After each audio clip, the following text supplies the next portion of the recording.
साथियों साथियों साथियों एक पेड़ मां के नाम अभियान का आगाज किया था। एक पेड़, हरियाणा तो वो भूमि है जिसने इस देश को हरित क्रांति दी है। हम अपनी जन्म देने वाली मां को देते हैं।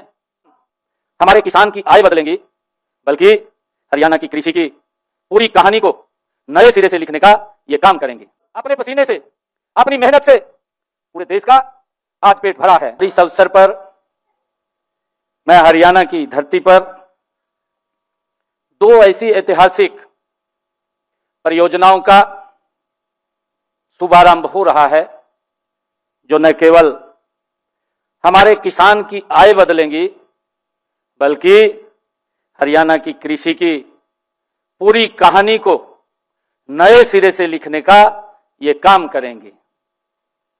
साथियों, 2 जून 2024 हमारे देश के यशस्वी प्रधानमंत्री आदरणीय नरेंद्र मोदी जी ने एक पेड़ मां के नाम अभियान का आगाज किया था।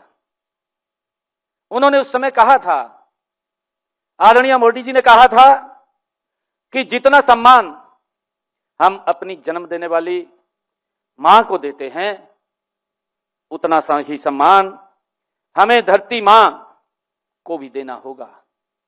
आदरणीय प्रधानमंत्री जी ने कहा था, आज मैं आप सभी से हूं, अभी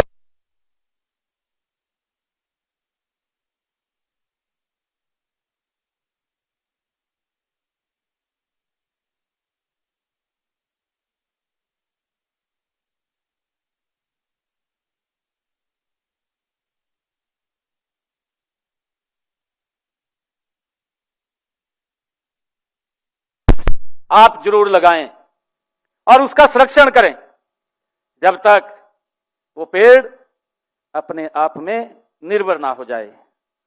साथियों, धरती मां के प्रति हमारी सच्ची श्रद्धा और समर्पण का ये प्रतीक है।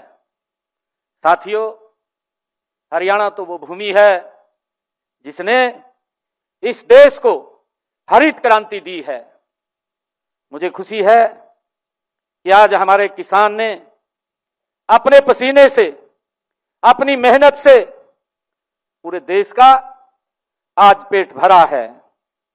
साथियों, लेकिन अब समय बदल गया है, हम सब जानते हैं, और बदलते समय के साथ साथियों हमें भी आज बदलने की आवश्यकता है।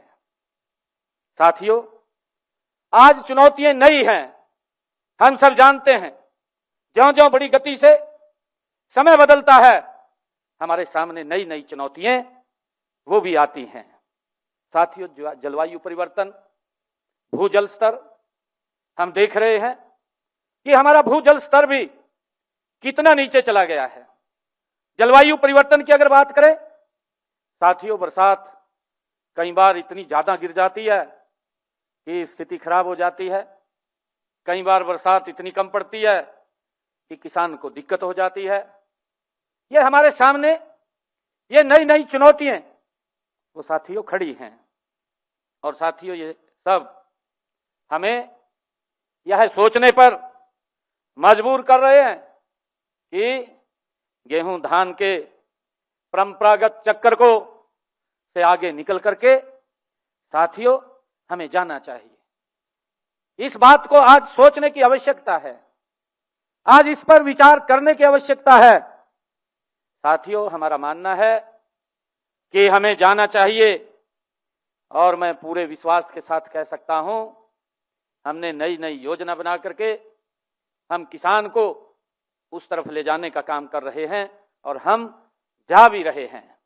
साथियों, हरियाणा कई जिले जल भराव और सेम की गंभीर समस्या से जूझ रहे हैं, वो भी हम देख रहे हैं, जिसके कारण मेरे किसान की उपजाऊ भूमि बंजर होती जा रही है। इस समस्या के समाधान के लिए भी साथियों हमने बायो ड्रेनेज तकनीक का उपयोग करते हुए इस वर्ष किसानों की 1000 हेक्टेयर जल भराव वाली भूमि साथियों उस पर पौधारोपण करके उसे कृषि योग्य बनाएंगे, साथियों उस तरफ हम जा रहे हैं। और इससे जहां किसान की आय बढ़ेगी, साथियों वहीं काष्ठा आधारित उद्योगों को भी नई गति मिलेगी। साथियों, हम सब जानते हैं कि जल, कहा भी है कि जल ही जीवन है। ये जल के बिना व्यक्ति एक मिनट भी नहीं रह सकता। और साथियों, जल ये प्रकृति का स्रोत है। और हरियाणा में भूमिगत जल स्तर साथियों लगातार गिर रहा है। हम देख रहे हैं कि एक धान की जब फसल होती है, मेरे ख्याल से एक ट्यूबवेल में कहीं पर भी हम चलाते हैं 25 से 30 फुट पानी नीचे चला जाता है। हमें 1 पाइप 2 पाइप उसमें और नीचे करने पड़ते हैं।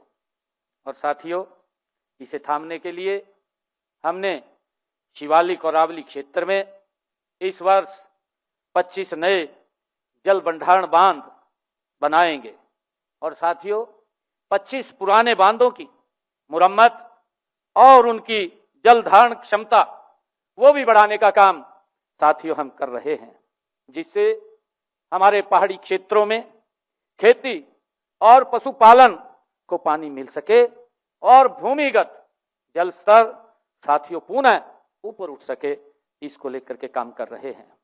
साथियों, आज पूरी दुनिया में उपभोक्ता केवल पेट भरने वाला भोजन नहीं चाहता है।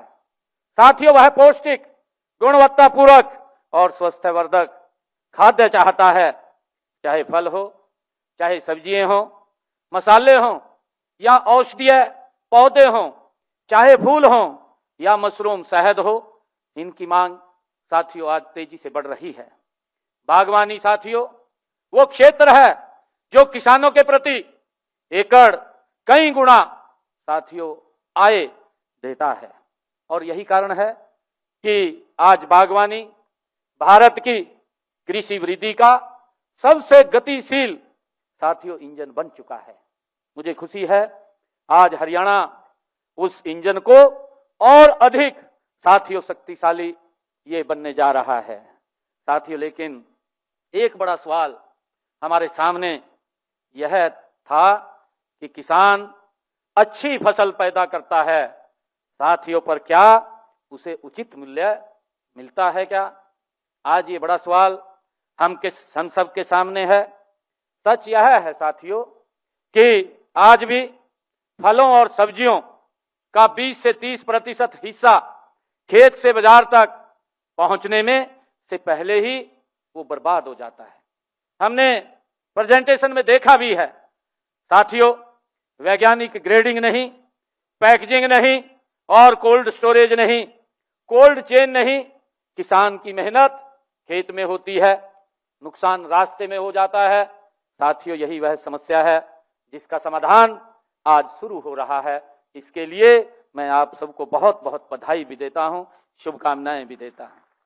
साथियों, आज बागवानी संवर्धन परियोजना 2738 करोड़ रुपए की यह महत्वाकांक्षी परियोजना आज जापान इंटरनेशनल कोऑपरेशन एजेंसी के सहयोग से आज लागू की जा रही है।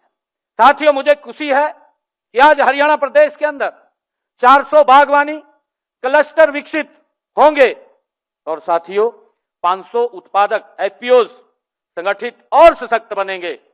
साथियों, मुझे खुशी है 402 पैक हाउस और 4 लीड पैक हाउस और 3 फुलफिलमेंट सेंटर्स, 44 रिटेल आउटलेट साथियों बनेंगे। मुझे खुशी है 1000 वर्षा जल संचय संरचनाएं भी बनेंगी। साथियों, 65,000 एकड़ क्षेत्र सूक्ष्म सिंचाई के अंतर्गत आता है। यह परियोजना खेत से बाजार तक संपूर्ण मूल्य श्रृंखला को और मजबूत करेगी। साथियों, आधुनिक कोल्ड चेन नेटवर्क से किसान की उपज सुरक्षित रहेगी और उसे साथियों श्रम का पूरा मूल्य मिलेगा, किसान की आय बढ़ेगी। साथियों, तकनीक की बात करें, साथियों इस परियोजना में आर्टिफिशियल इंटेलिजेंस एआई वास्तविक समय निगरानी, मिट्टी एवं जल साथियों विश्लेषण, डिजिटल कृषि सलाह, इंटरनेट ऑफ प्लांट्स और भूस्थानिक तकनीक साथियों, ई मार्केटिंग और आधुनिक पैकेजिंग तथा डिजिटल प्रबंधन, ये सब किसान के हाथ में आने वाले हैं।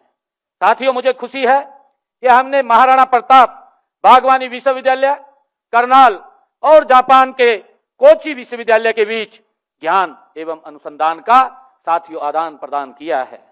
साथियों, हरियाणा के किसान अब विश्व स्तरीय तकनीकी सहायता उनके घर के दरवाजे पर साथियों मिलेगी।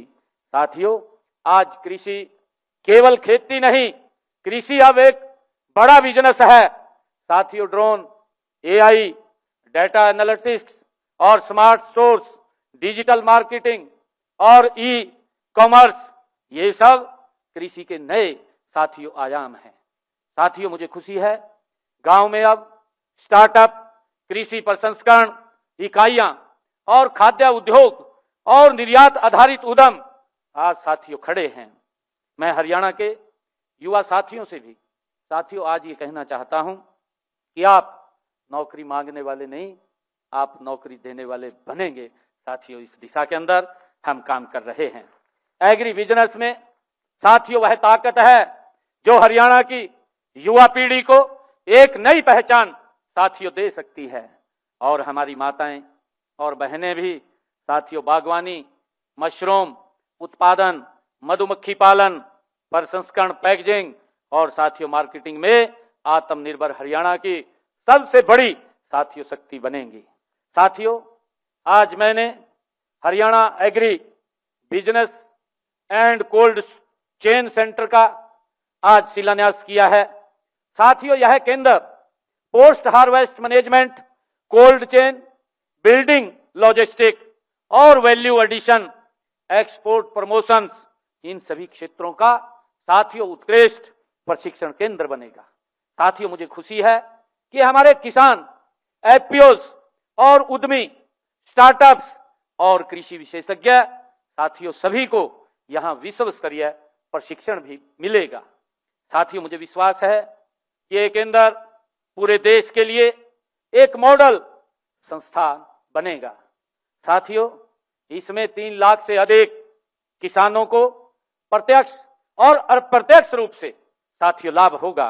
आपूर्ति श्रृंखला की दिशा में 75% से अधिक साथियों सुधार होगा। कटाई के बाद होने वाले नुकसान में 10 से 15% की साथियों किसान भाइयों कमी आएगी। और जीएपी, जीएमपी और जीएचपी साथियों एचएसीसीपी अंतरराष्ट्रीय मानकों को अपनाकर कृषि निर्यात में तेजी आएगी। साथियों, जापान और भारत के संबंध में साथियों हमारे संबंध, जापान और भारत के संबंध साथियों हमारे सदियों पुराने हैं। 6वीं शताब्दी में आप सब जानते हैं कि बौद्ध धर्म भारत से जापान पहुंचा और तभी ये दोनों देशों के बीच आस्था, संस्कृति और मित्रता की एक अटूट डोर साथियों बंधी है। आज हरियाणा में हम सब जानते हैं, हमें गर्व भी है, 394 के करीब लगभग 394 जापानीज साथियों इंडस्ट्री, यहां पर 600 से अधिक जापानीज व्यावसायिक प्रतिष्ठान साथियों हरियाणा में कार्यरत हैं। यह भारत जापान मित्रता जीवंत है। साथियों, ये इसका प्रमाण है। मैं जापान सरकार और जापान इंटरनेशनल कोऑपरेशन एजेंसी का हृदय से साथियों आभार भी मैं व्यक्त करता हूं।